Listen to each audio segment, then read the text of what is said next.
Je vois un petit point rouge, fait que j'imagine que c'est parti. C'est parti. Je vois les pouces en l'air. Je vois même la main levée à Julien. J'imagine que ça voulait dire c'est beau. Bon, mais commençons.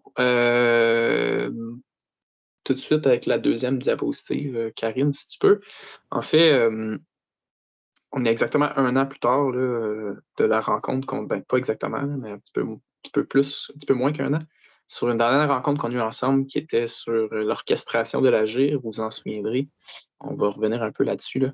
Mais ce que je veux vraiment vous dire, c'est qu'on va prendre l'habitude une fois par année, à peu près à ce temps-ci de l'année, fin de l'année financière, début de l'année précédente, l'année qui vient, pour pouvoir vraiment présenter c'est quoi un peu notre stratégie de leadership avec la ROBVQ en lien avec le contexte actuel. Fait que attendez-vous à ce que ce genre de choses-là arrive de manière récurrente, puis qu'on se donne jamais plus qu'1 heure pour le faire. Le but, c'est effectivement d'assurer un leadership structurant et d'assurer une cohésion avec notre communauté. Bon, communauté, vous comprendrez que c'est le nouveau mot que j'utilise pour réseau. Là. On avait utilisé la comparaison de « essaie donc d'inviter ton réseau médias sociaux à t'aider à déménager ». Tu vas voir qu'il n'y a pas grand monde qui débarque, mais ta communauté, elle va se débarquer, elle va venir t'aider. C'est un peu pourquoi j'utilise ce mot-là continuellement maintenant.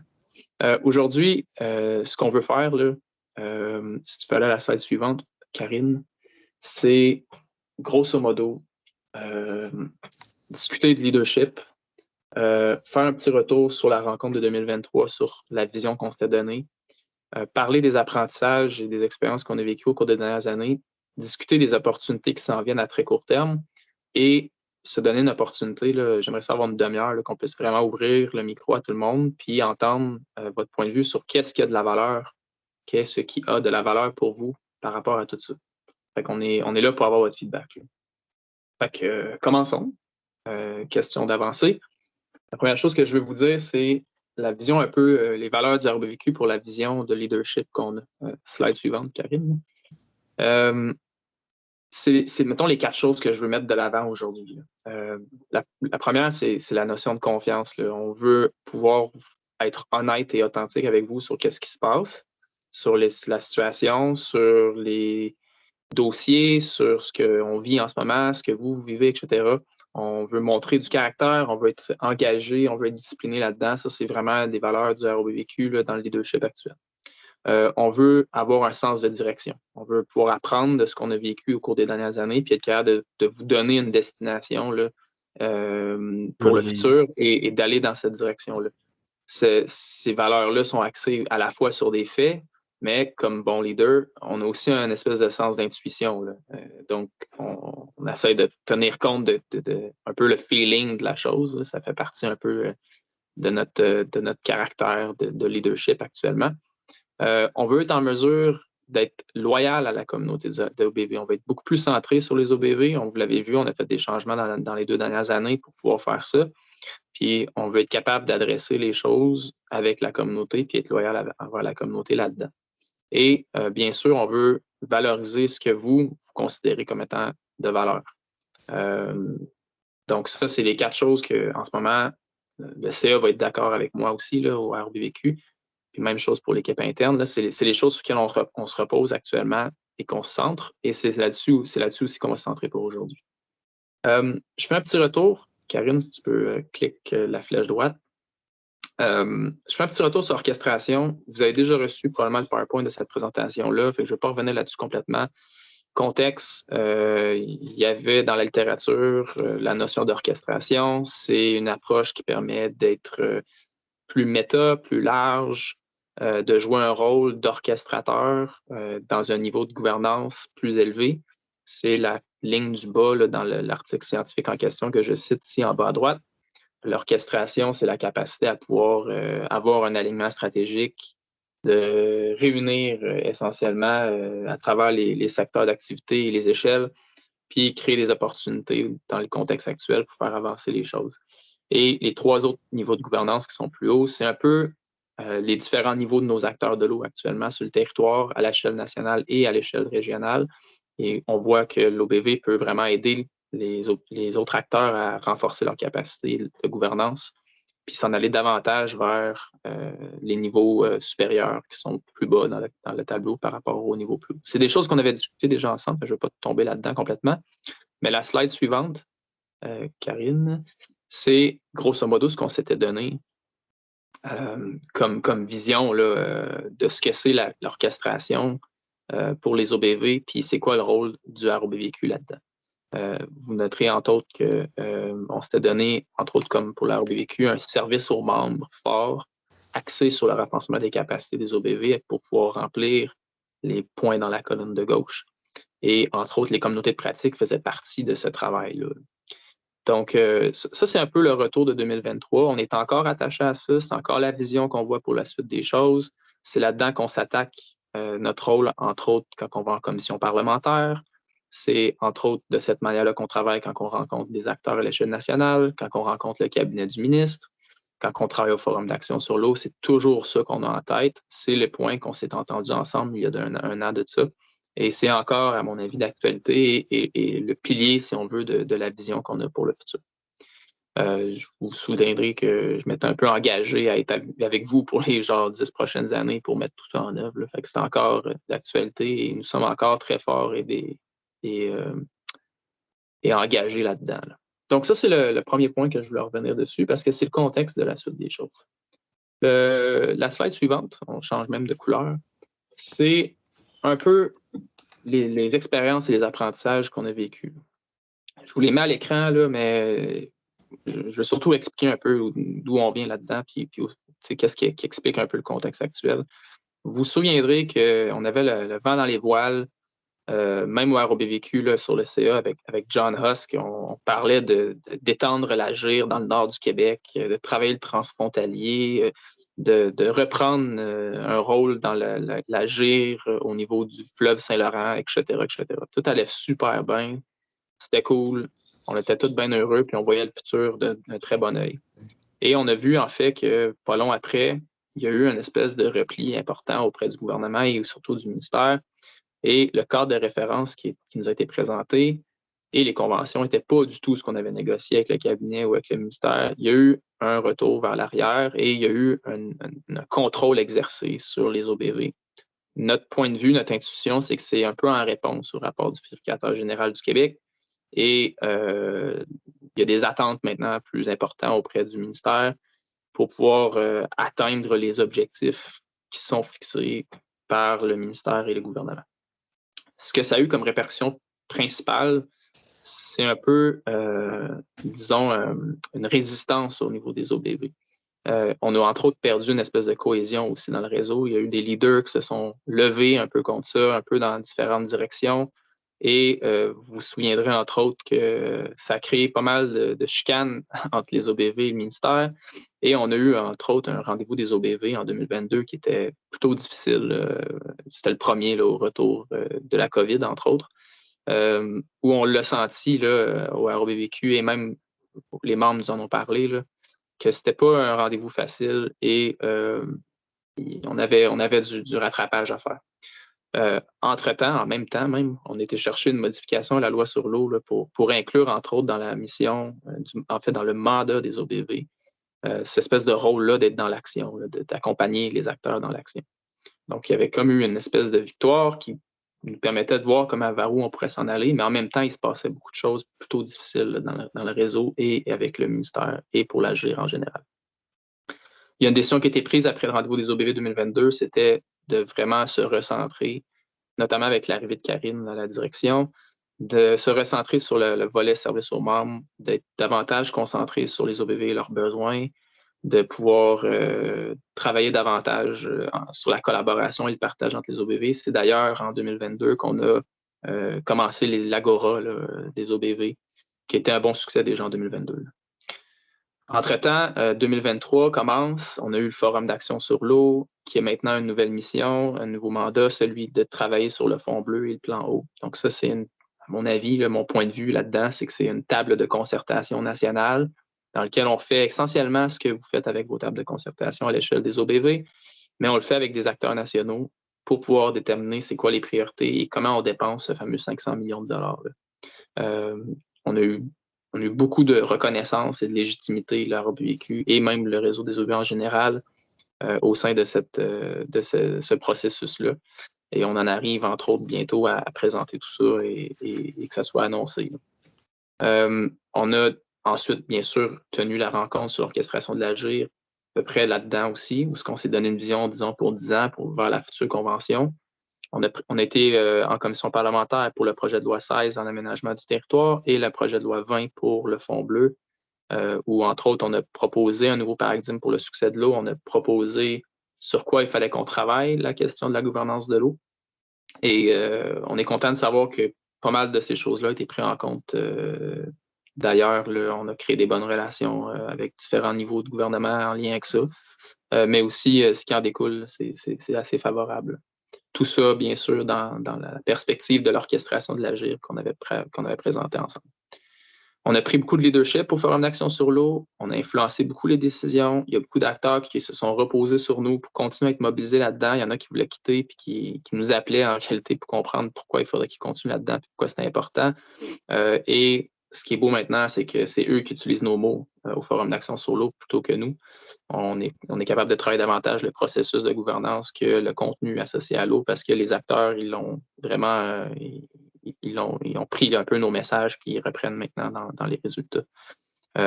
Entre autres, on va vous en parler un peu plus dans 2 slides plus tard. Là. On a eu un bon agora au BV 2023. Vous vous souviendrez de ceux qui étaient présents. Là, la fin de la rencontre là, a été quand même un beau moment de cohésion entre nous. Je pense que Karine, elle a pleuré ou un truc du genre. C'était quand même cute. Excuse Karine, j'étais péchant sur l'autobus. Fait qu'on voit que ça s'en va dans la direction qui est voulue. Les OBV sont contents de ça, puis on continue à garder ça en place. On a mis en place un chantier collaboratif pour la prochaine convention. Vous vous souviendrez, Karine a tout organisé ça. On a évalué vers où on voulait s'en aller, c'est quoi les montants d'argent qui seraient associés à ça. On l'a présenté au cabinet du ministre. Ça a été très bien reçu par le staff et par le législatif. On est confiant, on a l'intuition que ça a été amené favorablement, en fait, jusqu'au niveau décisionnel. On s'attend probablement à des bonnes nouvelles très, très bientôt. Et on voit déjà apparaître, entre autres, dans les futurs livrables, les lignes directrices, qu'il y a certains éléments additionnels qui vont être là, qui vont nous donner un peu plus d'espace, un peu plus de pouvoir et qui nous vont nécessairement aussi venir, on l'estime, avec de l'argent pour le faire. Donc, ça, c'est grosso modo depuis que moi je suis en poste et depuis que Karine aussi est en poste, ce qu'on a un peu vécu et ce qu'on a appris de tout ça. Sur la slide suivante, je vous ai fait un rapide FFOM là, pour ceux qui connaissent. Là. Force, faiblesse, opportunité, menace. Bon, j'ai appris ça contrainte pour l'instant. Mais vous allez voir que c'est notre lecture de la situation. Je veux me permettre de mettre de plus en plus d'opportunités dans la colonne en bas à gauche, mais il y a encore des choses qui sont des risques. Je vous souligne entre autres là, que, comme vous le savez, il y a eu des changements là, un petit peu au niveau du ministère.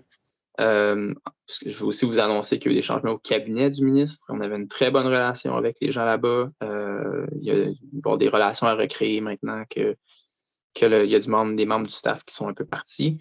Le Fonds bleu, on va en reparler un peu tantôt, mais ça a été très, très collaboratif jusqu'à présent. On voit que le ministère veut reprendre un peu la main là-dessus puis retourner dans les vieilles habitudes de fonctionnarial, de tout ça. Fait qu'il y a quand même des contraintes qui sont encore présentes, là. Mais grosso modo, il y a encore des fortes opportunités là, associées, entre autres, au financement supplémentaire, associées au Fonds bleu et le rôle central que l'Agir et les OBV vont avoir là-dedans. Le plan haut qui va être la vision de gouvernance du futur, il y a une grosse opportunité là. On voit que on a la possibilité d'influencer les lignes directrices des niveaux livrables et on inclut aussi davantage dans la nouvelle convention un livrable pour l'aménagement du territoire. Fait que, tout ça, ça s'en va vraiment bien dans la direction de l'Agir, de l'orchestration de l'Agir qu'on propose. Mais tout ça, il faut en tenir compte. Il faut tenir compte, entre autres, des forces et des faiblesses associées à ça, là, quand même. Donc, que je vous ai marqué quand même à l'écran. On va vous partager, entre autres, la présentation par la suite. Là. Puis, si jamais dans les échanges qu'on a tantôt, il y a des choses que vous voulez qu'on rajoute dans cette colonne-là, on va l'officialiser dans la présentation avant de l'envoyer à tout le monde. grosso modo, c'est un peu la lecture du jeu, la lecture de ce qu'on voit en ce moment dans le contexte actuel. On fait un petit suivi maintenant pour 3 petits dossiers.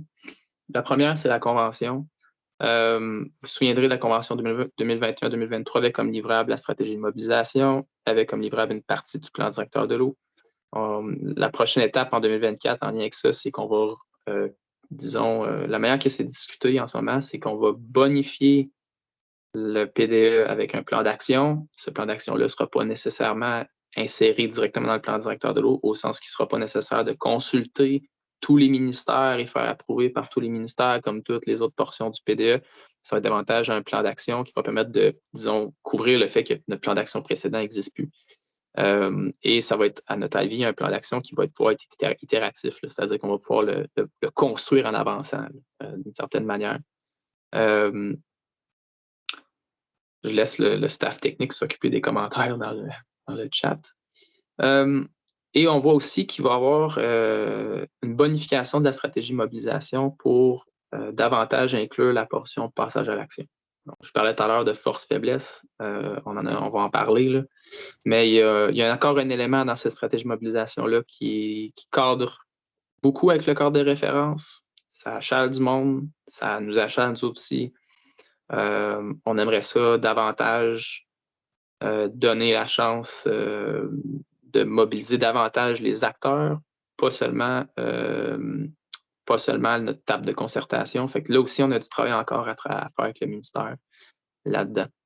Et il y a bien sûr l'arrimage PDE avec schéma d'aménagement. Bon, on utilise ce terme-là, mais ça va aussi s'appliquer dans les PMAD, là, les plans métropolitains d'aménagement du territoire, mais c'est l'arrimage avec l'aménagement du territoire qu'on vous présente à la slide suivante. Les prochaines étapes, là, parce qu'on veut vous les donner tout de suite en toute transparence, il y a un groupe de travail qui existe. Le RBVK a mis ça en place avec des OBV. On a déjà des échanges avec le ministère sur les lignes directrices. On veut bonifier ça le plus rapidement possible en vue de présenter aux 40 OBV sous forme d'un atelier. C'est quoi les lignes directrices des futurs livrables? On lit à travers les lignes là-dedans, surtout avec le nouveau livrable associé à l'arrimage avec l'aménagement du territoire, qu'on a été chercher déjà des gains au niveau de nos représentations pour la future convention. Donc, on s'attend à ce qu'il y ait une augmentation des revenus associés à ça parce qu'il y a des livrables additionnels qui s'écoulent. Fait que je m'attends à des bonnes nouvelles, comme je disais tantôt, pour la suite des choses. Donc, ça, c'est la prochaine convention. On aura la chance d'en parler dans la deuxième demi-heure. Maintenant, je vous fais un topo sur l'aménagement du territoire. Ça fait des années qu'on travaille. Nouvelle slide, Karine. Ça fait des années qu'on travaille à essayer de pogner un grip sur cette affaire-là, d'arrimage de l'aménagement du territoire avec l'AGIR. Il y a certaines OBV qui ont déjà travaillé là-dessus, qui ont eu du succès, notamment dans l'arrimage des objectifs, peut-être moins dans l'arrimage des approches ou des stratégies, mais au moins, il y a des succès là, qui existent dans certaines OBV en lien avec ça.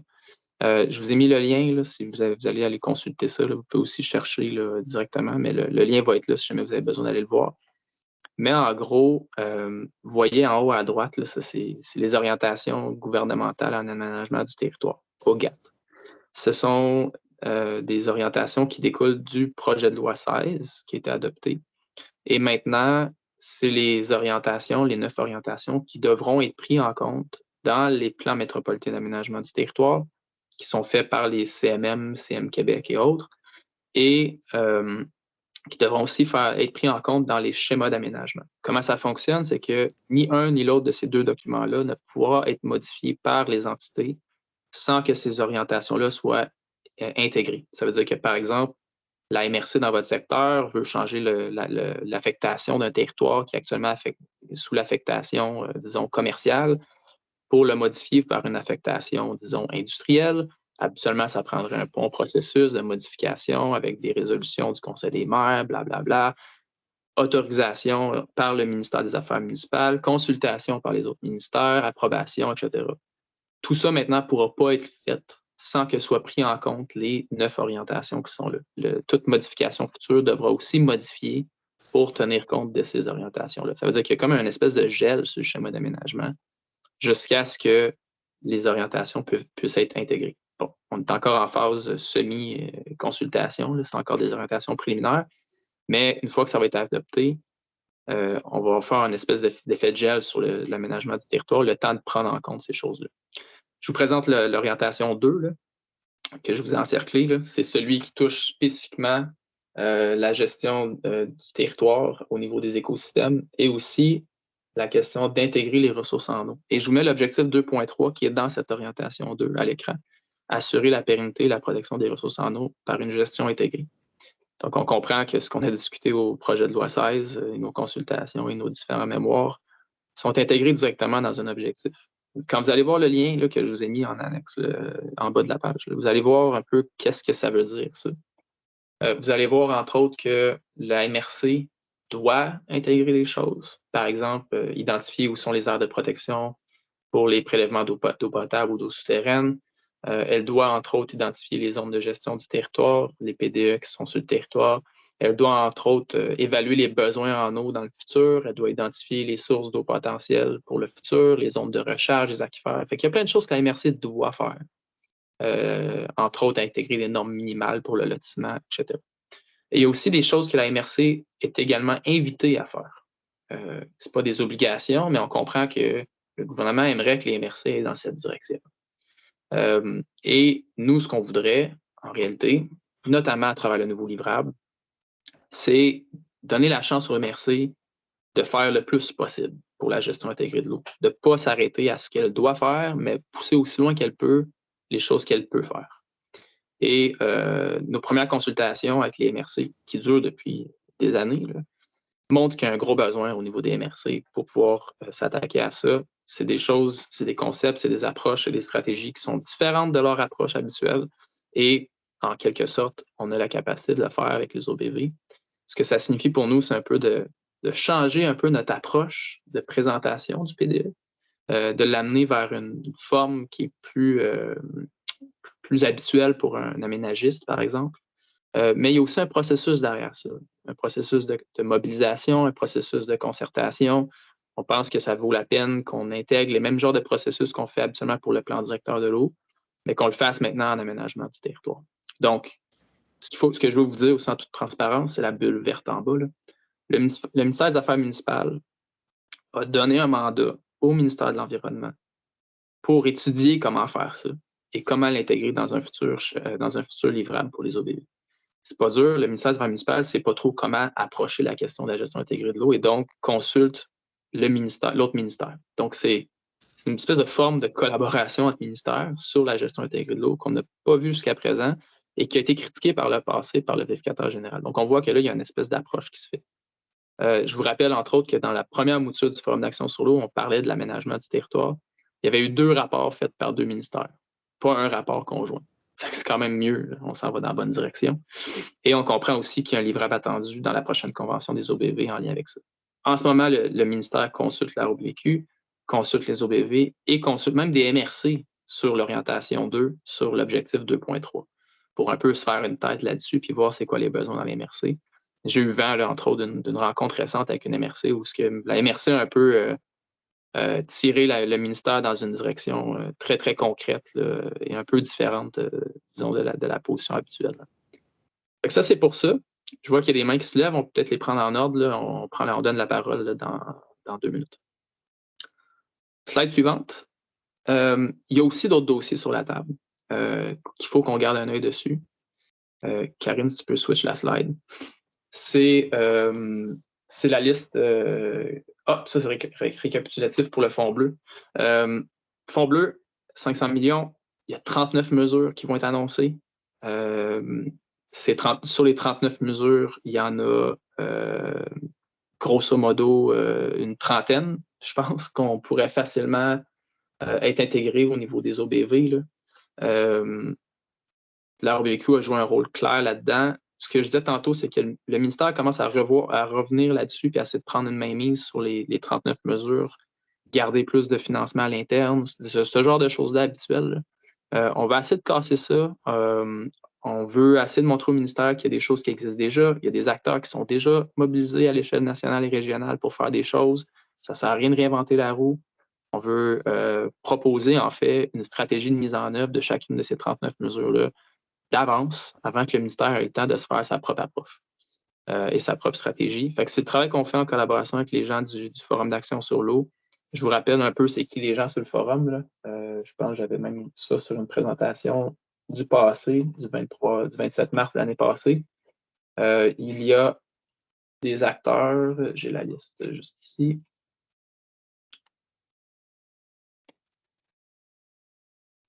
Il y a FQM-UMQ pour le milieu municipal, Alliance des villes des Grands Lacs et Saint-Laurent, l'UPA, le Réseau national des creux. Il y a Réseau Environnement, un peu les ingénieurs environnementaux du Québec. Ouranos, il y a des centres de recherche. Il y a la Fédération québécoise pour le saumon atlantique, la directrice qui est à la fois aussi la directrice des ZEC, donc beaucoup une approche territoire public. Et il y a Au Secours et Fondation Rivière aussi qui sont là-dessus. Il y a aussi, Conseil patronat de l'environnement du Québec. Il y a aussi une couple d'autres acteurs qu'on a un petit peu moins de relations avec parce qu'ils sont un petit peu directement impliqués, mais disons ceux que je vous ai nommés, c'est vraiment eux qui sont le plus impliqués avec nous pour l'avancement des choses. Il y a aussi le ministère des Ressources naturelles qui est là-dessus, il y a le MAPAC qui est là-dessus, il y a le MAMACH qui est là-dessus, il y a Hydro-Québec qui est là-dessus, à titre d'observation. Fait que c'est quand même un gros forum là, de concertation. Un peu comme je vous disais tantôt, c'est comme la table de concertation sur l'eau à l'échelle nationale. Fait que les prochaines étapes, c'est qu'on continue à rencontrer chaque membre du forum pour essayer de faire avancer la chose puis influencer comment ça va être utilisé, les stratégies de mise en œuvre de ça. Et on est entre autres constamment en train de produire des documents pour le ministère là, pour faire valoir notre point de vue. Fait que voilà, on voit ça d'un bon oeil quand même. Et pour la dernière slide, Karine, les autres dossiers qui sont sur la table, qu'on continue à surveiller, en plus du fonds bleu et du plan haut. Il va y avoir un nouveau mandat, à notre avis, c'est une institution, là, mais on le sent parce qu'on en parle avec des gens qui sont placés avec l'influence. Le nouveau mandat du Forum d'action sur l'eau post-fonds bleu va être celui de la gouvernance. Donc, ça va être le temps de parler d'orchestration, ça va être le temps de parler du rôle du gouvernement là-dedans, ça va être le temps de parler du rôle du ministère là-dedans. On va pouvoir attaquer les contraintes ministérielles qu'on perçoit, etc. Il y a, entre autres, le renouvellement du mois de l'eau qui va être bonifié. Il y a Agir. Entre autres, le Forum d'action sur l'eau, le Fonds bleu, en fait, présente un autre financement pour une grosse campagne de mobilisation, de sensibilisation et d'éducation sur l'eau. Fait qu'il y a ça qui s'en vient. On s'attend à un financement augmenté pour les OBV et pour la ROBVQ pour continuer à jouer un rôle d'accompagnement des OBV dans leurs livrables.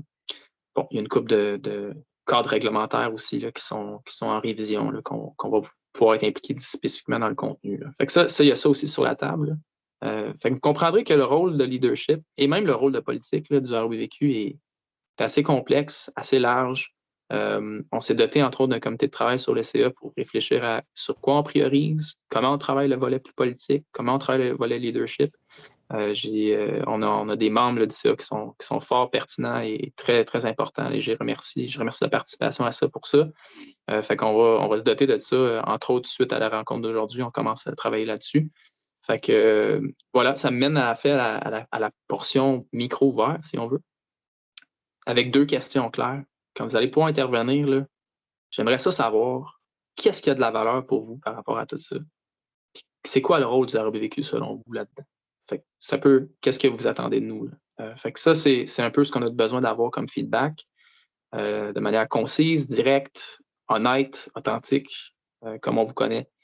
Fait qu'allez-y. À partir de maintenant, c'est à vous, on vous écoute.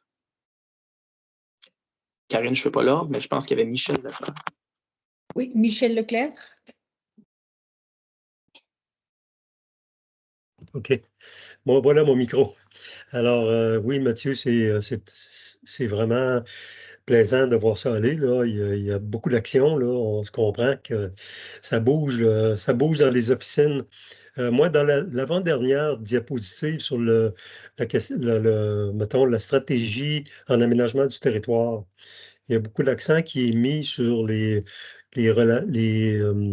attributs de l'eau, de qualité, etc. Mais il y a toute la question de la sécurité du territoire aussi, la résilience des territoires, tout ce qui est relié aux inondations, qui actuellement, là, qui est peut-être le domaine qui bouge le plus. en fonction de l'adaptation au changement climatique, le nouveau règlement permanent qui s'en vient. On va assister à des grands bouleversements dans les 2 prochaines années. En tout cas, si le gouvernement va de l'avant vraiment avant l'élection, là, parce que on, on peut supposer qu'il va peut-être vouloir aussi éviter de boire le calice euh, avant l'élection, parce que ça risque d'être amer pour certains, là. Et donc, toute la question de le point 1, juste au-dessus du point 2, là. Je voudrais savoir jusqu'à quel point on y accorde de l'importance aussi. Parce que c'est beaucoup, ça va se passer là, là. J'entends que ce qui a de la valeur, c'est la notion de succès en matière de gestion intégrée de l'eau, puis c'est pas tout le temps la qualité de l'eau. Effectivement, l'expérience bureau de projet inondation n'est pas nécessairement un succès en ce moment avec le ministère des Affaires municipales. C'est pas juste moi qui le dis, c'est pas juste mon institution, c'est des gens sur le terrain qui le font, qui nous le disent. C'était ce processus-là qui était perçu comme étant la manière d'adresser la question de la résilience, la question de l'adaptation au changement climatique pour la question des inondations, et le ministère des Affaires municipales n'est pas satisfait de ça. Il y avait, on se souvient, la proposition de donner un mandat aux OBV pour aider à faire ça, mais ça n'a jamais été fait. Mais on sent maintenant qu'à tous les niveaux, là, il y a un problème avec ce processus-là. Nous, on continue d'être impliqués là-dedans. On pense que le GAP va être une manière d'adresser ces choses-là, mais on continue à avoir une approche avec la MAMACH pour pouvoir éventuellement prendre une plus grande part de travail là-dedans et d'aider les OBV à prendre une place là-dedans. Fait que c'est un peu l'approche qu'on a pour l'instant. Puis j'imagine que tes attentes, c'est qu'on continue à travailler dans ce sens-là. Écoute, juste pour dire, Mathieu, on est en train de mettre en place chez nous, là, dans la région de Québec, avec le bureau de projet Saint-Laurent-Est, un projet de concertation avec l'OBV. C'est l'OBV Charlevoix-Montmorency qui prend en charge tout le volet concertation avec le monde municipal, avec tous les intervenants concertants pour la recherche de solutions aux problèmes aux risques d'inondation. Et là, on a un pattern qui est en train de se mettre en place. Et je dirais là, que tous les intervenants des bureaux de projet sont très, très attentifs sur le pattern qu'on est en train de mettre en place. Et je dirais que cette expérience-là, serait heureux de le partager avec vous. Je pourrais en parler à Jean Landry, là, c'est lui qui a le mandat de faire ça. Et ça va nous faire plaisir de vous en parler. Voilà. Excellent. Merci, Michel. Puis effectivement, là, je pense que la stratégie, ça va être de proposer aux OBV de prendre l'opportunité de le faire. Vous pouvez prendre des mandats, entre autres, à 24 900 sans problème. C'est un peu la stratégie que plusieurs OBV ont faite pour se mettre les pieds dans les plats, là. Puis une fois qu'on a livré un premier mandat avec les bureaux de projet, là, les bureaux de projet ils apprécient beaucoup, puis là, ils se disent, bon, mais comment on renouvelle ça? Là? Fait que ça, c'est une approche intéressante. Je pense que justement, Jean, il avait à main levée pour pouvoir en parler. Là. Jean, je te vois. Oui et non. Oui, effectivement, je voulais parler de ça. Mais Michel le fait avant moi. Juste vous dire, on a écrit un petit document qui explique là, le modus operandi, si on veut, des comités de concertation. Là. Donc, puis j'avais envoyé une première version à Karine. En disant à Karine si elle trouvait pertinent de rendre public ce document-là, l'envoyer aux autres OBV. Là. Donc, Karine, si ça intéresse les OBV, là, tu pourrais partager là, le petit document que je t'avais fait parvenir. Ceci dit, sans rentrer dans les détails, là, en ce qui concerne le financement de notre rôle, c'est la CM Québec qui va faire la demande de financement au MAMACH et c'est la CM Québec qui va nous donner un mandat. Donc, on ne sera plus attaché à un mandat de 24 999. Là. Fait que c'est un moyen là, qu'on a trouvé là, pour ne pas être obligé de faire à tout bout de champ des demandes de financement. Là. Mais ceci dit, j'aimerais, la première question, c'est qu'est-ce qui a de la valeur pour vous? moi, la plus grande valeur, c'est la prochaine convention de financement. En fait, on a à l'OBV Charlevoix-Montmorency, on a, je dirais, quatre attentes par rapport à la prochaine convention, puis qu'on aimerait que la ROBVQ partage, et si les autres OBV sont d'accord avec notre point de vue, bien, tant mieux. C'est d'abord de recevoir la convention, le projet de convention, suffisamment longtemps avant le 1er avril pour qu'on puisse la regarder ensemble et faire un peu comme on avait fait en 2021, mais en 2021, on était à la veille, là, presque, là, du 1er avril. Vous vous souvenez, en 2021, on s'est rendu compte qu'il y avait plein de choses dans la convention qui ne faisaient pas sens. On a refusé de signer la convention. Le ministère est revenu avec une nouvelle version, disons, plus à l'image de ce qu'on souhaitait. Par contre, il nous a ramené à sa vision en nous imposant des règles, des lignes directrices qui ne faisaient pas sens, qui ne font pas encore sens. Et donc, notre deuxième demande, c'est d'avoir, en même temps que le projet de convention, toutes les lignes directrices concernant les livrables, la livraison des livrables. On veut les avoir, on veut toutes les avoir avant de signer. Autrement dit, on nous invite à jouer à un jeu, mais on veut avoir toutes les règles du jeu avant de commencer. Ça, c'est mon deuxième point. On demande nécessairement plus de souplesse du ministère dans l'application des règles directrices. Puis, le dernier point, c'est une chose qu'on avait à l'époque, pour les vieux comme moi, là, vous vous souvenez, il y avait une clause dans notre convention de financement qui disait que le ministère nous remboursait, nous versait le versement là, prévu au livrable 30 jours après la livraison. Donc, on aimerait que ce soit de nouveau en force. Parce que là, le dernier livrable, là, ça a pris 3 mois et demi avant d'être payé, là, parce qu'ils analysent tout, ils nous demandent des modifications, etc. Ça finit plus. Fait que on est un peu tanné de financer les opérations du ministère. Là, fait qu'on soit payé 30 jours après la livraison des livrables.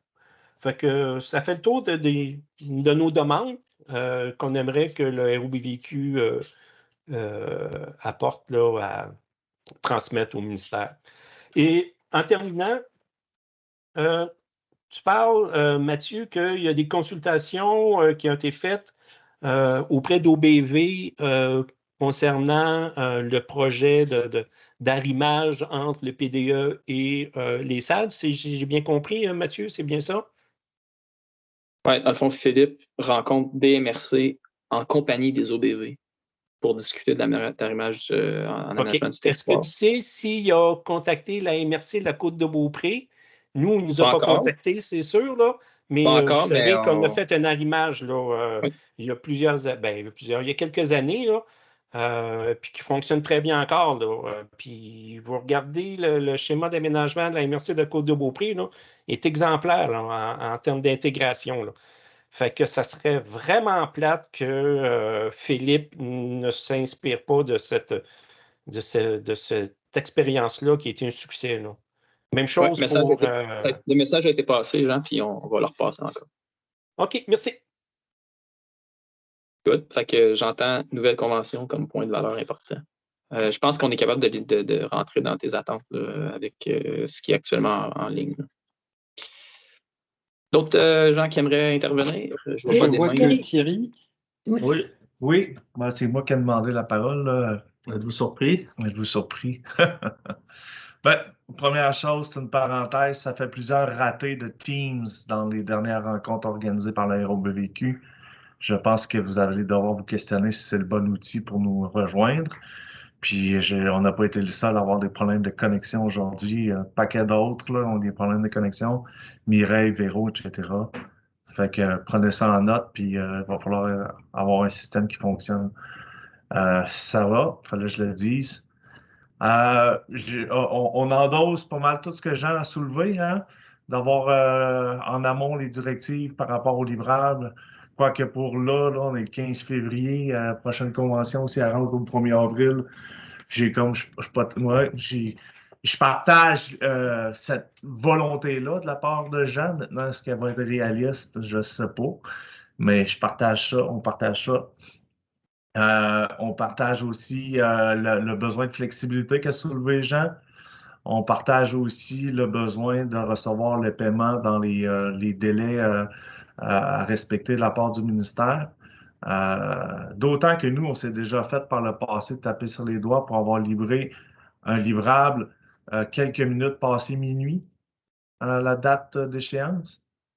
On a trouvé que c'était pas mal pointilleux de la part du ministère, puis je pense que le ministère ne se gêne pas, lui, des fois, à déborder de ses échéances. Ça fait qu'à un moment donné, pas de leçon à nous donner là-dessus, je pense. Là. Fait qu'on endosse tout ça du côté de Jean. Maintenant, moi, ce qui me titille pour probablement tirer aussi, c'est la bulle verte que tu nous as montrée. J'ai comme envie de la faire éclater, là. Je ne sais pas, là, de tout ce que tu as présenté, Mathieu, je n'ai pas ressorti très, très clair. Je ne me suis pas fait une idée claire de ce qui s'en vient dans la prochaine convention puis ce qui s'en vient pour les OBB dans les 3 prochaines années. Pour moi, ce n'est pas resté clair. Mais j'ai vu cette bulle-là qui me permet d'anticiper qu'il va y avoir dans les 3 prochaines années une espèce de mandat d'arrimage avec les schémas d'aménagement. Et moi, je vais être bien franc, là, la prochaine convention est supposée être axée sur le passage à l'action, sur la mise en œuvre du plan directeur de l'eau. Si on gaspille une de ces 3 années-là à faire l'arrimage d'un plan avec un autre plan, on est encore dans le plan, dans la planification. Là. On étire encore la même patente. Là. Moi, les cœurs en titre est là, là. Nos acteurs, là, ce qu'ils veulent, c'est du passage à l'action. Là. Pas qu'on passe un an à essayer de rattacher des affaires avec des schémas d'aménagement. Là. À part si ça aboutit sur de quoi de concret, là, que ça a vraiment une résonance concrète. Mais en tout cas, moi, je pense que ça devrait être le mandat des MRC de s'arrimer avec les PDE et non pas le mandat des OBV d'arrimer les PDE avec les schémas. Parce que là, on a assez donné. Là. Ça fait 6 ans qu'on fait de la planification. Là. Je pense qu'on devrait passer à d'autres choses là, si on veut avancer dans le cycle de l'agir. J'ai l'impression qu'on va revenir encore une case départ. Puis, juste pour compléter à ce niveau-là, c'est sûr qu'il ne faudra pas être rattaché à un mandat dans lequel la réalisation ne repose pas juste sur nos épaules non plus. Je vais vous donner un exemple. On a une MRC dans la région, son schéma actuellement en vigueur date de 1988. Ce n'est pas notre responsabilité, ce n'est pas à nous de le faire, mais est-ce que du jour au lendemain, la priorité, ça va être de s'arrimer au PDE quand on n'a même pas un schéma d'aménagement, un schéma d'aménagement qui date de 35 ans. Il faut faire attention à ça. Puis l'autre chose que j'ai vue aussi, puis je pense que tu ne l'as peut-être pas abordé beaucoup, c'est la question d'un livrable de plan d'action, entre parenthèses, avec engagement. Ça aussi, je trouve que c'est quelque chose qui risque de faire sourciller, non pas nécessairement les OBV, mais faire sourciller les acteurs qui sont sur nos tables de concertation. Toute cette démarche-là est sur une base volontaire. Il n'y a pas bien d'argent qui est injecté par le ministère pour pouvoir stimuler la mise en œuvre des plans directeurs de l'eau. Et puis là, il faudrait que les acteurs s'engagent. S'engagent sous quelle forme, s'engagent avec quelle sorte de menottes. Moi, je sens déjà des acteurs qui vont être réfractaires à ça. C'est clair. Je ne sais pas si le ministère en est conscient, mais en tout cas. Fait que, Thierry, on a-tu autre chose à dire? Non, fait que, ça va faire que probablement qu'à l'an 1, là, on va avoir un plan d'action qui est ténu parce que les arrimages et les engagements vont peut-être venir au fil du temps. Puis là, ça va devoir être un outil beaucoup plus dynamique qu'il l'était au départ. Mais on ne pourra pas avoir tout arrimé, mettons, nécessairement des objectifs attachés à chaque. Des actions attachées officiellement avec engagement à tous les objectifs. Parce qu'on s'est donné 10 ans pour y arriver et pas 1 an. Surtout pas si on fait un plan d'action avec une approche top-down. Il va falloir que chaque action ait été bâtie comme un projet, puis quelque sorte que le financement soit aussi à attachés pour qu'un acteur puisse se dire, ben là, moi, je m'engage dans cette action-là. Oui, c'est sûr, parce que là, on est allé chercher l'argent que tu avais besoin, tu as eu des réponses dans des programmes de financement, OK, tu sais. Mais de s'engager avant d'avoir tout ça bien attaché, il y a bien des acteurs qui vont être frileux de ça. Donc voilà. Merci. Peut-être juste un point spécifique. Là. L'arrimage PDE, on le perçoit comme une action, comme un passage à l'action dans la manière qu'on va le négocier. Ça veut dire qu'on ne veut pas que ça soit juste axé pour, disons, arrimer des orientations, mais on veut que ça soit dans notre capacité à prendre des bonnes décisions en aménagement du territoire, encadrer les usages, puis ça, en quelque sorte, c'est une forme d'action, comme modifier une réglementation municipale pour protéger des choses, etc. Fait que, si c'est juste pour arrimer dans le principe de base de faire un portrait du territoire d'une autre manière, mais dans un schéma à place du PDE, on ne veut pas aller trop là-dedans. Le but, c'est vraiment que ça soit dans le contexte de l'action. Puis, on a des idées qui ressortent là, dans le chat à ROBVQ en lien avec ce que tu viens de dire par rapport comme tu dis, là, de plan d'action qui est engagement. Là, on va te revenir probablement directement avec toi là, pour ça, parce qu'on va s'en servir comme projet pilote là, pour bien comprendre comment travailler la question du plan d'action avec engagement. Mais on se fera une rencontre de travail là, avec vous autres. Je pense que j'ai Stéphanie après, c'est ça? Non, c'était Mireille. Oui, il y a Mireille avant. Parfait. Merci pour le beau sommaire. Mathieu, c'est toujours apprécié et bravo aussi pour tout l'ouvrage que vous faites. Je sais que vous êtes dans le complexe de l'orchestration, de mettre les instruments ensemble et en harmonie, ce ne sera pas toujours évident. Mes attentes, en fait, je le répète souvent, c'est quelle est la finalité du PRMHH et du PDE d'ici 10 ans? Où ils s'en vont ces deux directions? On considère qu'au niveau de la présentative du PDE, là, le nouveau format, là, si on regarde le cadre qu'ils nous ont donné, c'est pas marqué PDE, genre plan de direction, c'est présentation du plan directeur de l'eau. Une présentation est si nue qu'il devrait avoir un plus gros document en arrière pour moi en faire une présentation. C'est même pas le plan directeur de l'eau. Dans le titre, déjà, moi, c'est un verbatim qui nous titille à l'intérieur. Donc, la finalité aussi des lignes directrices. Leur finalité ils veulent ça, mais dans quel but? C'est quoi leur but de leur frame? Donnez-moi un rationnel. Peut-être que je suis une fille peut-être qui a besoin d'un son rationnel. Il y a l'émotionnel, mais il y a le rationnel. C'est quoi le rationnel de vos lignes directrices? Si vous donnez une rationnel qui a du sens, qui nous fait sens, peut-être qu'on y adhérera encore plus facilement, mais avec plus d'élan. Parce qu'en ce moment, le rationnel, on ne le voit pas, puis il y a un gros manque d'élan pour ce qui est. Surtout quand ça fait, on est rendu à combien? 6 PDA, pour moi, c'est que ça suffit. C'est quoi? On est dans le rationnel aussi. Moi, ce qui me tétille aussi beaucoup, j'ai une discussion que j'ai eue avec Philippe, c'est que les acteurs font leur action à la hauteur de leurs moyens. Et selon ce qu'ils peuvent. Hey, c'est pas les deux, avec le Gaspésie, les MRC les plus dévitalisés et les plus pauvres du Québec. Ça veut-tu dire que nos moyens, on les voit pas haut si on n'a pas de voie économique? Assurez-vous d'avoir la voie économique. C'est ça. Premièrement, nous, on met nos besoins de l'avant, puis après, on va aller chercher nos moyens, mais pas à la hauteur de nos moyens financiers. C'est sûr que les gens du milieu n'ont pas l'argent. C'est certain. Certain. Après, aussi, au niveau des MRC, mise à jour, même pas que tu 1985-92, le schéma d'aménagement. Puis d'autres, sinon, un petit peu plus à jour, ils datent de 2000, c'est correct. Mais eux, ce qu'ils se sont dit, c'est, mis qu'on ait les OGAT, mis que ça soit mis à table, puis mis que ça soit en ligne, on va refaire notre révision de schéma d'aménagement. Mais on ne fait pas notre révision avant que les OGAT soient mis sur la table. Après, on va refaire ça. Fait que, là, ça ne marche pas, là. Il va y avoir si l'attente est de arrimer le schéma d'aménagement et tout ça, il risque d'avoir un niveau d'étranglement. Ça pas grand. Puis le PDE, c'est le nouveau PDE qu'on a là. On s'est entendu qu'il a perdu force de référence dans plusieurs choses. Parce que nous, comme j'ai dit à l'interne, nous, on l'appelle le PPDE. C'est le petit PDE. Fait que Donc, la force de référence à l'interne du document de référence qu'on avait, ils ont pu toute l'information telle que nous on la prenait. Il y a un survol de l'information qui pourrait être fait, mais le plan directeur de l'eau en tant que tel, il donne les grandes lignes, les orientations, mais ne plus la force de référence qu'il y avait en tant que tel pour diriger le milieu, comme il dirigeait avant. Donc, pour ça, puis sinon, ben, continuer à communiquer avec nous, on a besoin. Merci Mireille. Je vais sûrement t'appeler aussi pour une petite rencontre de travail. Je pense qu'il y a des réalités, puis on en parle au CA. Là, on a entre autres 3-4 membres du CA qui travaillent spécifiquement là-dessus, mais il y a des régions pour lesquelles il y a probablement des contraintes plus difficiles que d'autres.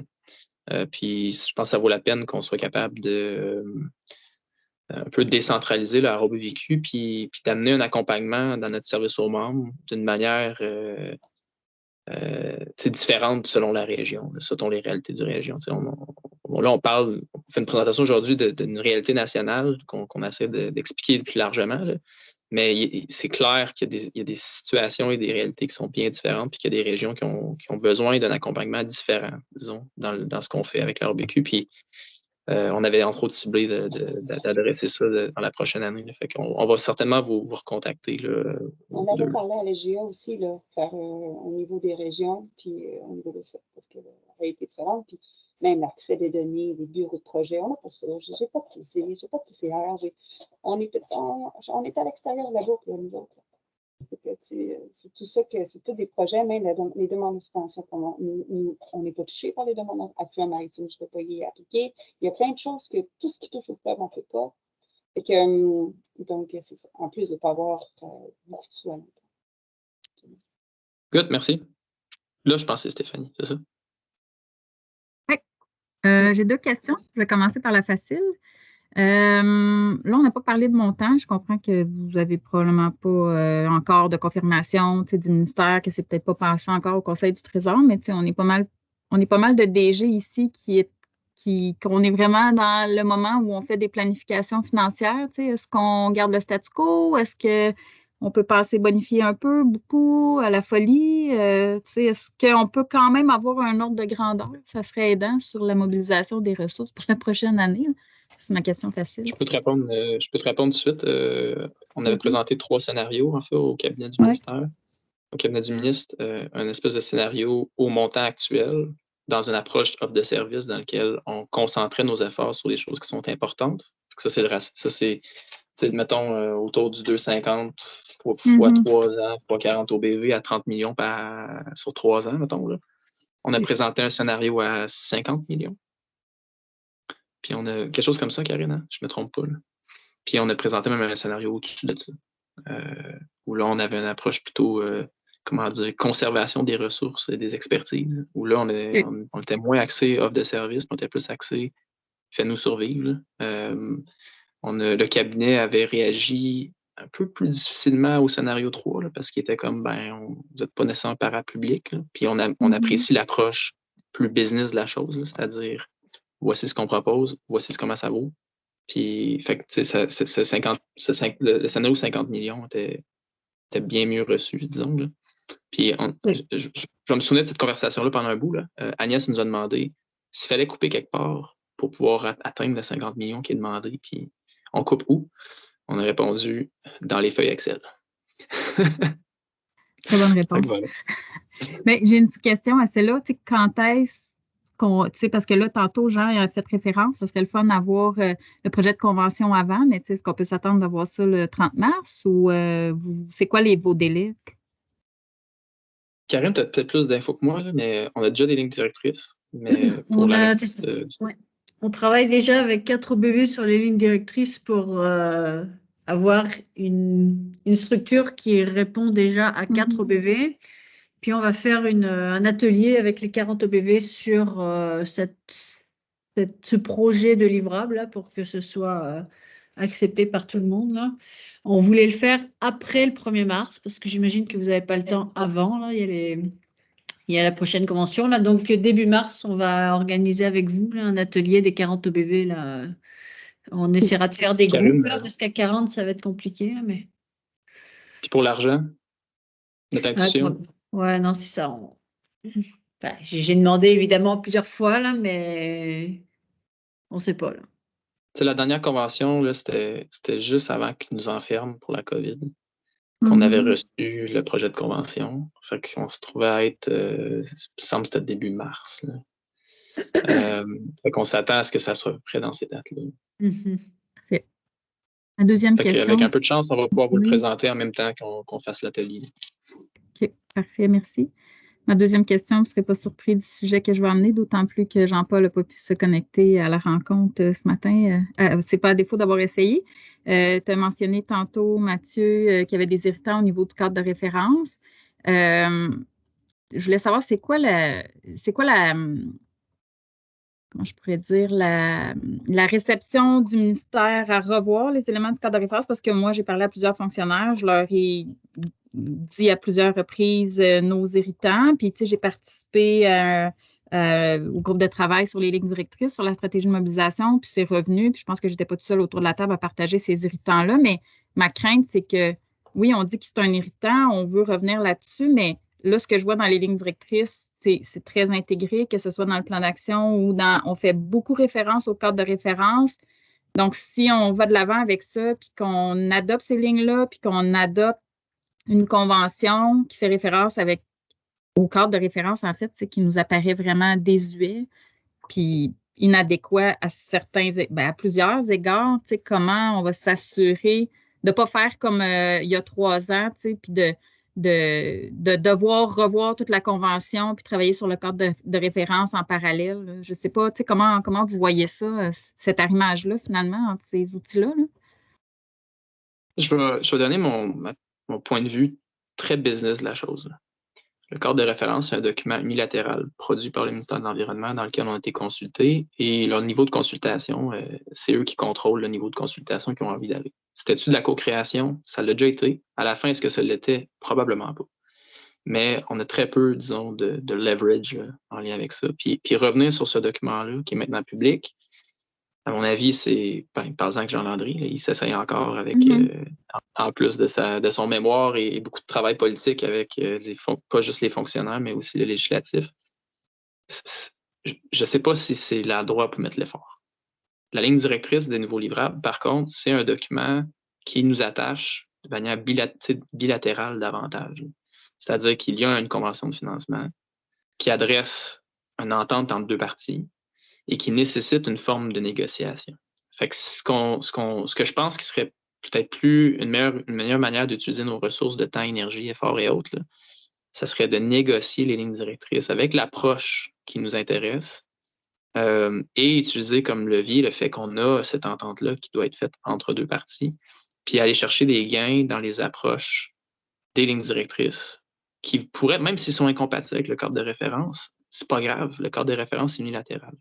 Fait que si on est capable de le négocier dans ce sens-là, en disant maintenant qu'on signe une convention bilatérale, on va s'entendre sur une directrice, puis moi, ça ne marche pas avec ton cadre de référence, j'en ai rien à foutre. Ce que ça prend pour que ça fonctionne, pour que je m'engage, ça va être que des choses soient faites un petit peu différemment que le cadre de référence. Je suis d'accord avec toi. Je ne vois pas l'intérêt que ça apporte de venir modifier le cadre de référence pour après ça s'entendre sur la convention de financement puis sur les lignes directrices. Bien, moi non plus, si le ministère arrête d'utiliser toujours cet outil-là dans son argumentaire. C'est là où est-ce qu'elle est ma crainte. Je ne pense pas que ce soit pertinent qu'on passe tant de temps à tout revoir le cadre de référence, mais c'est juste que là, dans ce que j'ai vu dans les lignes directrices, c'est qu'on s'appuie beaucoup sur le cadre de référence, puis on utilise des termes, entre autres comme la table de concertation, qui ne répond pas à la loi de l'eau.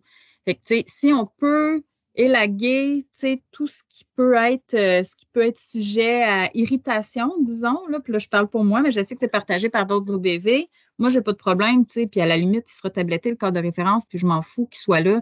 C'est juste que là, on le retrouve dans tous les documents, puis j'ai l'impression que le ministère s'appuie quand même, continue de s'appuyer beaucoup là-dessus. Fait que, il faut quand même s'assurer. Oui, on peut essayer de faire modifier des choses dans les lignes directrices, mais j'ai hâte de voir jusqu'à quel point on va réussir à faire passer ça. Ce qui est bien, c'est que comme si on négociait un contrat avec une autre partie, les cartes de l'autre partie sont toutes sur table. T'sais. Le cadre de référence fait essentiellement la position de l'autre partie. C'est juste. Puis j'entends que le rôle du RBQ là-dedans, puis le réseau dans son ensemble, c'est de démontrer que le cadre de référence, c'est un document unilatéral qui n'est pas accepté. Il n'y a pas d'acceptation sur beaucoup d'éléments là-dedans. Et donc, il ne faut pas s'en servir comme document de base pour une entente bilatérale. Il faut partir de choses qui sont acceptées pour faire une entente. Puis, moi ça me convient, cette stratégie-là.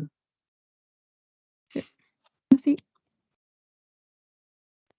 Je ne vois plus les mains. Je vois Jean-Landry, bien sûr, qui va nécessairement réagir à ça, mais est-ce qu'il y a quelqu'un d'autre qui avait sa main levée avant? Il y a Véronique. Véronique. Yeah. Hey. Incroyable. Connecter le droit de parole, c'est merveilleux. Fait que j'ai manqué le début, mais pour moi, ce qui avait de la valeur dans ce qui a été présenté, c'est plutôt les gens autour. Fait que les OBV, malgré les irritants ce matin, vous êtes là. Puis pour moi, ça démontre beaucoup. Ça démontre qu'on s'est ralliés, qu'on veut poursuivre nos missions de gestion intégrée de l'eau, qui est très utopique. Mais on s'en va vers là, en tout cas en tant que grande famille d'OBV. Fait que ça, c'est super. Rôle du RBVQ, lâchez pas.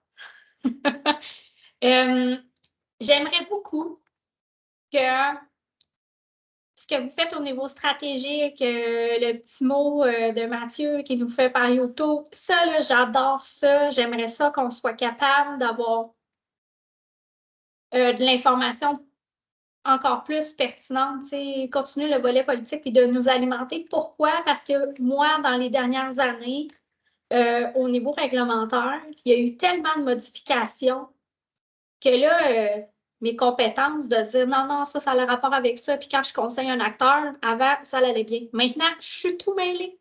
Quand bien même que j'ai fait les formations, les ci, les ça, le régime transitoire, on attend. On attend. Ça m'énerve. Ça me pue au nez. Je ne peux plus être capable de guider mes acteurs, de les rassurer sur le volet eau. C'est comme si j'avais perdu mon rôle d'expert eau parce qu'on est gardé dans l'ombre. Puis ça, il faut régler ça pour moi rapidement. Est-ce que c'est de la formation? Est-ce que c'est que la vision de l'eau du ministère, en espérant qu'elle existe, descende aux OBV? Je ne sais pas, mais j'aimerais être capable d'avoir une réponse à donner à mes acteurs, puis à les guider, puis à continuer à être capable d'être l'expert au son de mon territoire. Ça m'amène à faire un pont avec le BIP. Bon, bureau de projet Chaudière, on est un des bureaux les plus avancés parce que notre problématique était avancée. On va dire ça comme ça. Puis le BP permet au niveau municipal d'aller chercher des sous pour revitaliser les centres-villes, qu'il y a eu des inondations, pour les aider à travailler sur leurs problématiques. Ça nous sauve du temps. Ça leur permet d'avoir accès à un nouveau financement merveilleux. À part ça, là, on continue à faire nos actions en lien avec la problématique d'inondation de notre côté, toujours sans financement supplémentaire. Fait que je sais bien que le financement est lié à mettre à jour le PDE dans les 3 dernières années. Super, on l'a fait. Je souhaite que le plan d'action avec engagement des acteurs, c'est pour être capable d'identifier des actions qui vont cadrer dans le plan eau qui, lui, a de l'argent rattaché. C'est-à-dire que si on n'a pas identifié des actions dans notre plan d'action avec engagement d'acteurs, ils pourront pas, on ne pourra pas aller chercher l'argent dans le plan eau. Si c'est ça, aucun problème, c'est ce que je vais dire à mes acteurs, mais pour l'instant, comme je le dis, je suis dans le noir, je ne sais pas si c'est ça, la tactique en arrière, j'en ai aucune idée. Fait que ça me... Tu sais, il y a des informations, je comprends qu'il faut garder confidentielles et tout, puis je vais les garder confidentielles, mais je vais être capable de... Il faut que je sois capable de guider mon monde sur le terrain. Là. Puis présentement, ils ont été mélangés, ils ont été brassés pas mal, que ce soit avec les PRNHH, que ce soit avec les BP, que ce soit avec les zones inondables. L'OBV là-dedans, là, vous êtes où? On est comme vous autres, on attend l'info. C'était plate. C'est vraiment fâchant. C'est ça. En tout cas, ça, c'était mon point. Puis, c'est ça. Plan d'action avec engagement, ça nous stresse. Fait que j'aimerais savoir l'info, à savoir si c'est parce qu'il y a une stratégie pour aller chercher de l'argent au plan haut. L'autre chose, Stéphanie, moi, j'ai budgété 2,50 pendant les 3 prochaines années. J'ai aucune attente. Moi, ce que j'ai entendu entre les branches, c'est que le budget cette année va être dry. Donc, c'est ça.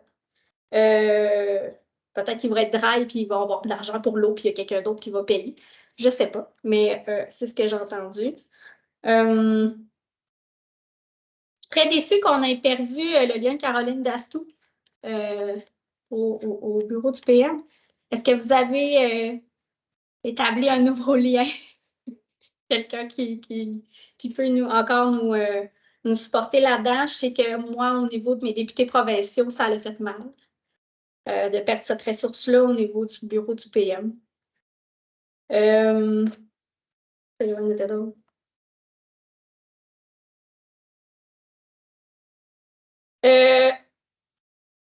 Très contente du dossier de gouvernance au niveau du Forum d'action sur l'eau.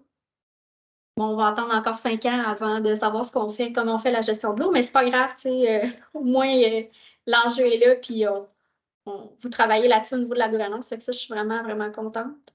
Dernier point, les OGAT eau. Je suis un peu du côté de la vie à Yves, puis en passant à 88, c'est pas vieux, c'est mon âge. Mais je fais des blagues, mais dans le sens que je pense pas que le gain est là. Je pense que le gain serait, ben, regarde, c'est le mandat des MRC comme le mandat PRMHH, puis que nous, on a de l'argent à travers notre convention pour les soutenir, ça mérite. Mais dire que c'est l'OBV qui met ça de l'avant, on est encore une fois illégitime, puis bon, ça vient lourd. Mais si on a de l'argent qui nous supporte, qui est lié au support municipal, que ce soit pour les consultations PRMHH, les consultations sur les PMAD, sur la mise à jour de schémas, sur tous les outils de planification, les PDZ, peu importe. Si on a de l'argent lié à ça pour soutenir notre offre, moi, vous savez, j'ai note tout le temps qu'on met là-dessus, ben, je vais pouvoir dire oui, je vais être là. Oui, je vais te fournir des données. Et non pas, je vais essayer d'être là, puis je vais essayer de te fournir le minimum, mais cette année, mon budget, il est sauté, tu sais. Fait que j'aimerais ça être capable d'avoir de l'argent spécifique pour mon soutien aux acteurs, qui est en dehors du contenu de mon plan d'action, qui s'en viendra dans la prochaine année, en espérant. Puis je m'arrête là. Je paraphrase, là, Véra. La RBQ s'engage à alimenter plus politiquement et stratégiquement les OBV. Mon petit 2 minutes de vidéo va davantage prendre cette approche-là pour vous dire voici l'opportunité à prendre, voici vers où il faut se lancer. Allez-y, on se reparle dans un mois. La RBQ va s'engager à accompagner davantage les OBV pour attacher le plan d'action et engagement au fond bleu. On va le travailler par en haut avec les acteurs nationaux, puis après ça, on va vous guider sur comment attacher ça localement, régionalement, de votre côté. On aimerait ça créer des opportunités régionales à travers nos discussions avec les nationales. La RBQ doit aussi s'engager à accompagner les OBV dans toute la stratégie d'arrimage. Même chose. On ne veut pas prendre la job de la légitimité. La FQM va jamais nous vouloir rentrer là-dedans, de toute manière, mais on travaille justement avec ces gens-là à savoir comment on le fait. Puis après ça, on va vous annoncer stratégiquement comment le faire, puis on va vous accompagner là-dedans. C'est ça le soutien service aux membres qu'on essaie de développer davantage. Fait que j'entends ça, on les inclut dans les engagements du RBVQ post-rencontre, puis on va entre autres les mettre. Tous ces engagements-là passant, on va tous les mettre dans la présentation qu'on va vous envoyer. Comme ça, vous allez les avoir. Ça va laisser des traces. Je ne sais plus c'est à qui. Philippe. Excuse, t'avais-tu ma réponse pour le lien pour remplacer Caroline? J'ai un lien avec Agnès directement. Agnès s'inquiète de la même chose. Ce ne sera pas long que la nouvelle personne va être briefée directement par nous deux. Philippe? Oui, c'est à moi. Merci à tous ceux qui sont passés en avant de moi, là. Vous avez tout résumé un peu ma pensée, fait que je ne reviendrai pas autant avec qu'est-ce qu'il y a de valeur pour moi à l'intérieur. Tout a été dit. Là. Mireille a même appuyé. J'appuie beaucoup Mireille. Qu'est-ce que tu as complété au niveau de Jean Landry? Je vais aller juste avec des points un peu plus spécifiques. Puis tout est dans tout, hein, dans tout ce que vous avez été dit. Là. Autant le volet, Stéphanie, planification, moi, c'était un des grosses problématiques là, en tant que gestionnaire. Qu'est-ce qui s'en vient, comment on planifie nos ressources, autant monétaires que de ressources. Puis quand j'entends qu'on va avoir 250 000 ben là, ça vient en tête déjà que la planification de la prochaine convention, c'est nous mettre des livrables qui ont déjà en tête. Je veux que cette fois-ci, qu'on réfléchisse si c'est réaliste avec le montant qu'ils nous donnent. Parce que je ne signerai pas quelque chose cette fois-ci qui n'est pas réaliste. La dernière fois, j'ai signé quelque chose qui n'était pas réaliste, puis je ne suis pas capable de le livrer.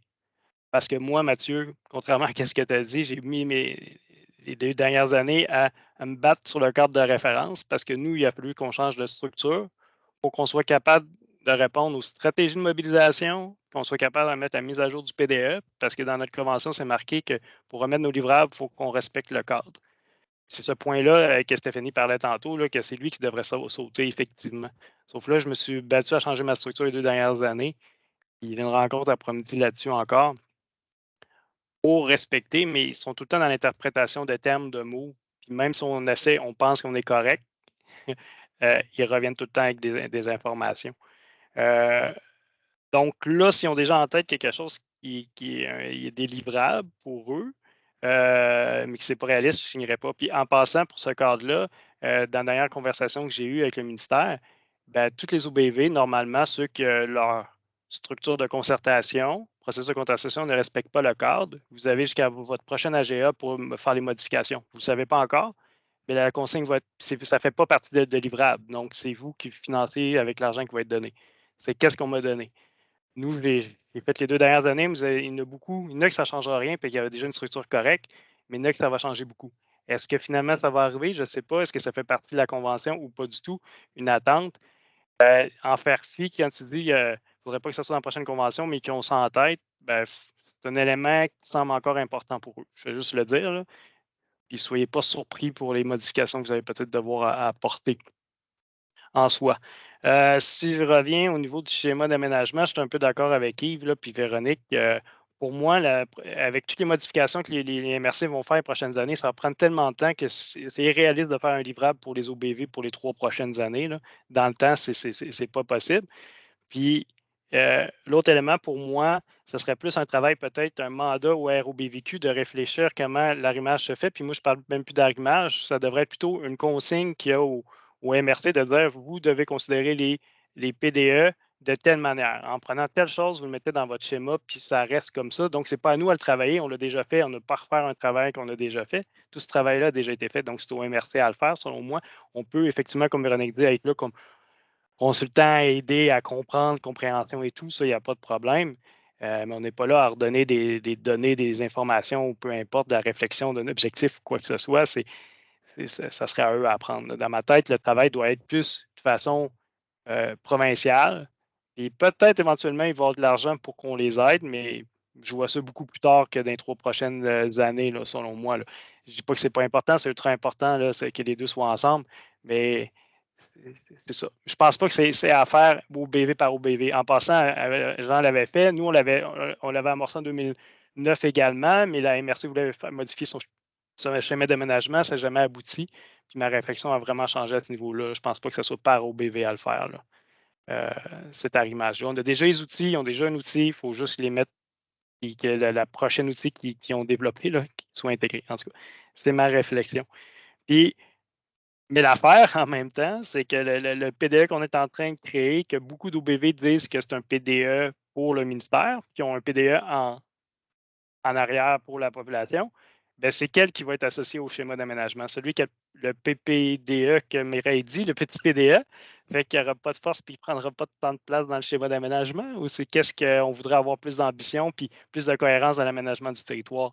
Bien, ça, c'est une autre question parce que le ministère demande tellement de critères au niveau des objectifs puis des suivis d'indicateurs que ça devient des petits PDE à un certain niveau, que ça va être plus difficile à intégrer dans selon moi, dans la planification et l'aménagement du territoire, où ça va être tellement simple que ça va être, je ne sais pas, là, parce que la plupart du monde va avoir des objectifs ou des indicateurs d'action. Comment tu veux mettre des indicateurs d'action dans une planification du schéma d'aménagement? Peut-être que ça se fait, là, mais en tout cas. Je résume ça, je finis ça comme ça. Là. Les autres, vous aviez tout déjà dit. Fait que c'était mes points de vue. Tu n'es pas obligé de faire de résumé de ça, Mathieu. Ça va. En fait, je réagir à ton point sur l'aménagement du territoire. Là. tu revoir le lien à la slide 10 qu'on va t'envoyer. Tu vas avoir pas mal plus de concret sur c'est quoi les règles de base que les schémas sur lesquels ils vont devoir s'établir pour leur arrimage, pour voir qu'est-ce qui est dans l'approche du PDE qui doit être intégré dans le schéma. Oui, c'est ça que je veux dire, parce que j'ai déjà lu, c'est le domaine que j'aime. J'ai vu l'évolution, ça a pris tellement de temps avant que ça sorte, tout ça. Mais pour moi, c'est au niveau fonctionnel. C'est de dire, on prend cette section-là du PDE puis vous intégrez ça. C'est aussi simple que ça dans la compréhension. Ce n'est pas de refaire un document. C'est prenez ça, mettez ça, puis ça finit là. Rien d'autre à faire. Vous l'intégrez dans votre planification du territoire. C'est tout. Dans ma tête, c'est logique. Ce qu'on aimerait, ce serait comme si l'OBV avait une clé USB qui pourrait plug and play dans la machine. Exact. Donc, pour moi, ce n'est pas chaque OBV à travailler à ça. C'est le ROBVQ peut-être avoir le mandat de cette réflexion-là de comment ça peut se faire puis défendre les PDE dans les schémas. Voilà. Oui, on va pouvoir travailler là-dessus. On va s'engager à créer une approche pour une stratégie pour les OBV. Mais en même temps, tu me dis que la convention, dans la prochaine convention, c'est marqué l'arrimage. Fait que je trouve ça drôle. Tu sais, j'en parle, on le dit, là, mais c'est dans un mois. Fait que ils ont déjà quelque chose en tête. Philippe n'a pas fini ses consultations. Donc, j'essaie d'avoir encore. Est-ce que c'est un genre de livrable qu'on va avoir des consignes dans 2 ans, puis on va avoir 6 mois pour le réaliser? Non, mais je dis n'importe quoi, là. Mais... Il y a déjà les bases dans les lignes directrices actuelles. Mais effectivement, il y a un travail qui va se faire à l'échelle nationale. Puis après ça, on va pouvoir le décliner pour voir qu'est-ce qui peut être fait par les OV pour assurer une espèce de réalité régionale à la chose. Mais on va vous accompagner là-dedans avec le service aux membres. Il y a juste des dernières attentes. Là. Effectivement, il y a des tables, des comités comme d'OBV qui sont là, puis c'est correct. Après, vous allez voir les OBV, mais peut-être vous le faites déjà, mais essayez de trouver des réalités différentes d'OBV sur ces comités-là. Là. Des fois, il y a du monde qui ont le temps de le faire, mais peut-être aller cogner, cibler des OBV qui sont différents, des réalités différentes, peut-être que vous ne savez pas sur les sujets là, qui peuvent aider avant qu'il y ait les 40 OBV qui donnent leur opinion, puis ça s'en aille dans tous les sens, là, parce que chacun va avoir leur propre opinion sur ces éléments. Merci. Cool. Merci. Je ne sais plus c'est quel ordre. Jean. Jean. Landry. Il y aurait tellement de choses à dire sur tous les sujets que vous avez mis sur la table, notamment l'arrimage PDE-SAD, mais je vais y revenir dans un autre tantôt. Si on reste à 250 000, juste une petite remarque en passant, là, si on reste à peu près à 250 000, ça va vouloir dire qu'à la fin de la prochaine convention, on va avoir été 9 ans sans augmentation du financement. Et donc, ça en dit beaucoup, là. Ça serait du jamais vu, là. Donc, le statu quo n'est pas une option envisageable en tant qu'à nous, là. Je voudrais revenir, Mathieu, sur ton idée de négocier les lignes directrices sans tenir compte du cadre de référence. C'est un peu ça que tu disais. Si je suis. Mais c'est comme ça que je l'ai perçu, là, mais peux-tu expliquer davantage? Je ne veux pas qu'on démarre une négociation sur la base d'un document qu'on n'a pas accepté. Ben, c'est ça. Mais le problème, là, le gros problème, là, c'est que le ministère prend le cadre de référence pour des lignes directrices. Et à chaque livrable qu'on a livré, la version qu'on déposait n'était pas conforme au cadre de référence. D'ailleurs, il n'y a pas longtemps, le ministère m'a averti d'avance que mon nouveau PDE, là, le PDE que je vais déposer le 1er mars, là, ne serait pas recevable parce que je ne respecte pas certaines règles du cadre de référence, notamment l'implication de sa grande table de concertation là, qui ne fait aucun sens. Là. J'ai donc dû argumenter pour dire, regardez, là, nous, on a voulu intéresser, on a mobilisé l'ensemble des acteurs concernés, comme la plupart des OBV vous avez fait, je suis certain. Et le PDE va être adopté par notre conseil d'administration, qui, lui, est représentatif, comme la table de concertation le demande.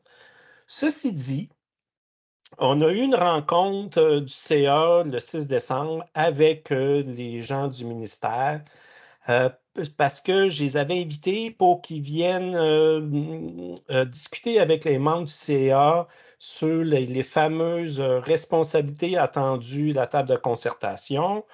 Et compte tenu que le ministère considère mon CA comme la table de concertation, il exige que les administrateurs endossent les responsabilités des pages 12 et 13 du cadre de référence. Je peux vous dire que ça, ce n'est pas une cachette, là. La rencontre s'est très, très mal déroulée. On a eu affaire à des gens du ministère de l'Environnement complètement fermés. Et là, il y a des administrateurs qui ont dit, ben voyons donc, vous êtes donc bien intransigeants, vous n'avez aucune souplesse. Et ce qu'on nous a répondu, on est très souple en autant que vous respectiez à la lettre le cadre de référence. Fait que ça veut tout dire. Donc, le CA, tout de suite après la rencontre, a adopté une résolution qui a été effectivement envoyée à Mme Grondin, qui dit essentiellement qui demande à Mme Grondin et au ministre de l'Environnement de laisser travailler l'OBV Charlevoix-Montmorency en fonction des outils qu'il s'est développés depuis les 20 quelques dernières années. Mais en même temps, on le rassure, le ministre, en disant, les livrables, là, on va les livrer, là, inquiétez-vous pas, puis ça va correspondre à l'esprit de la loi et la politique nationale de l'eau. Mais ce n'est pas vrai qu'on va se plier à des règles qui ne font pas sens. Fait que c'est la position qu'on a prise. Puis, regardez, ça implique que je dois toujours m'astiner avec Philippe et compagnie, mais regarde, ça fait partie de ma job, mais on est rendu là, malheureusement.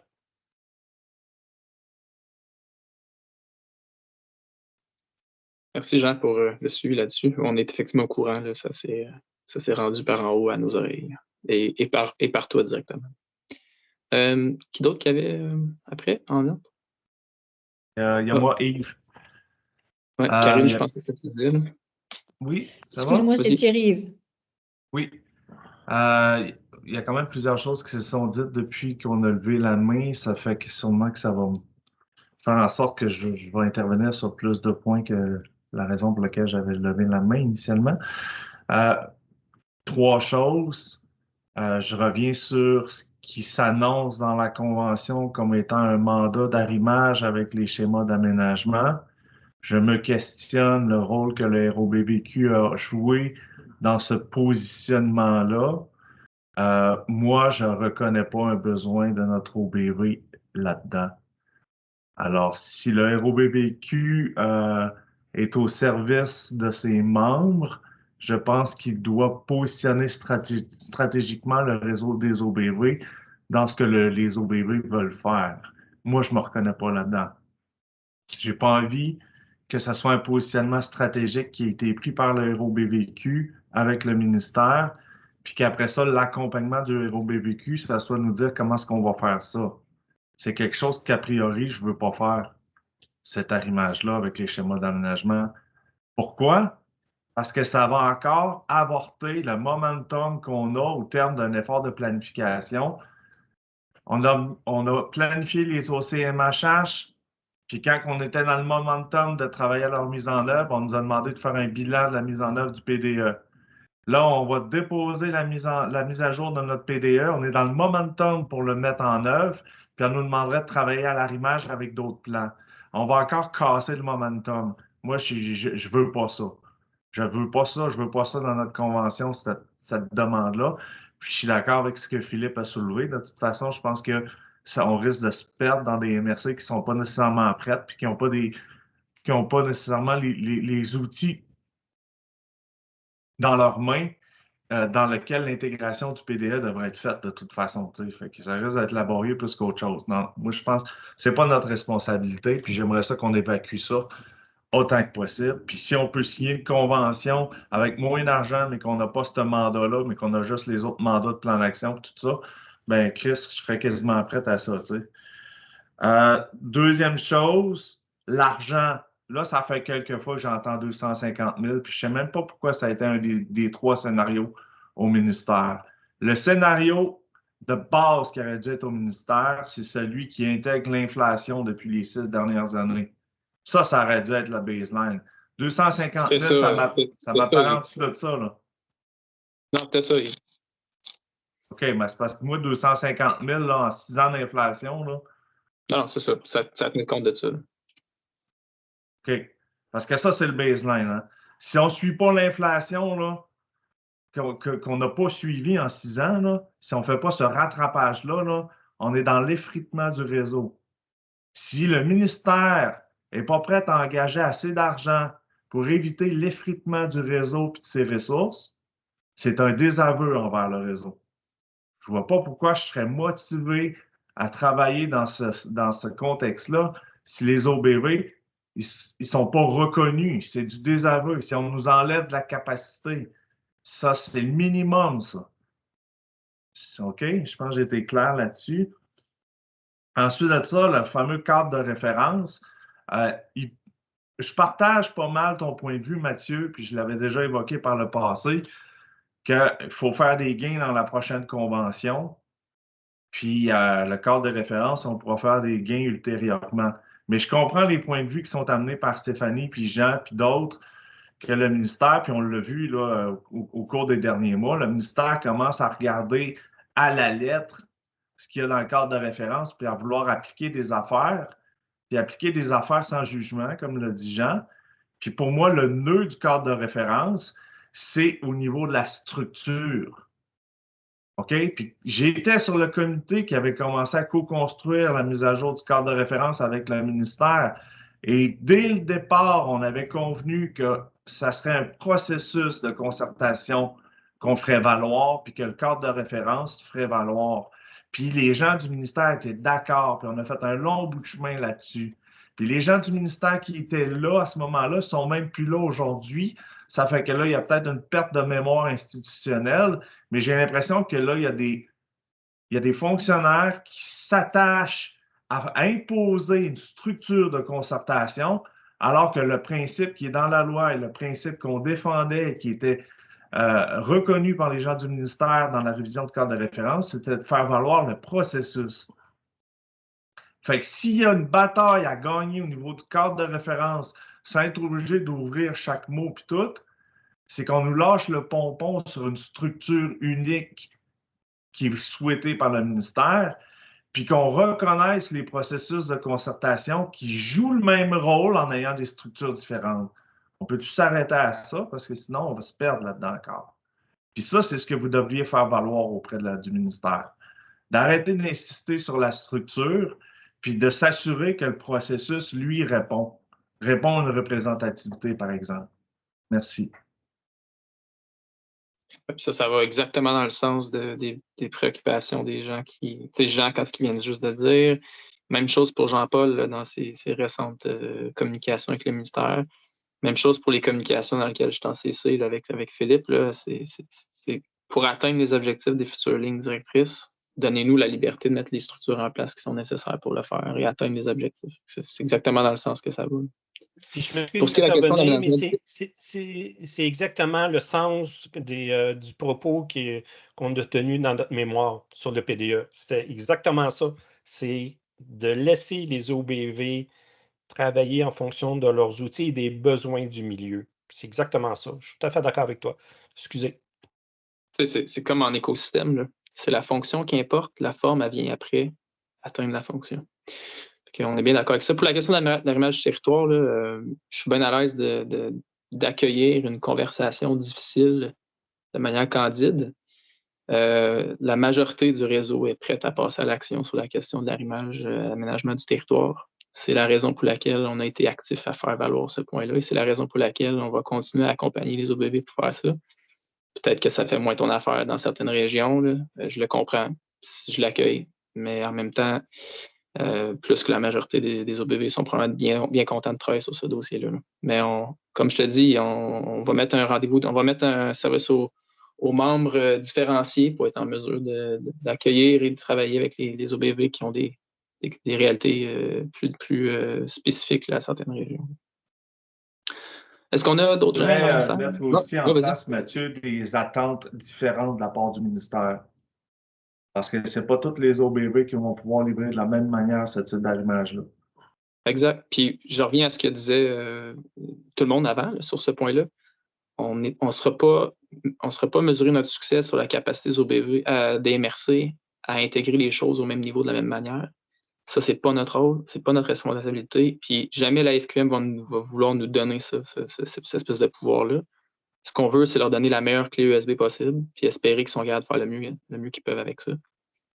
C'est vraiment tirer le milieu municipal vers le haut le mieux qu'on peut, puis différencier ce tirage vers le haut-là selon les régions.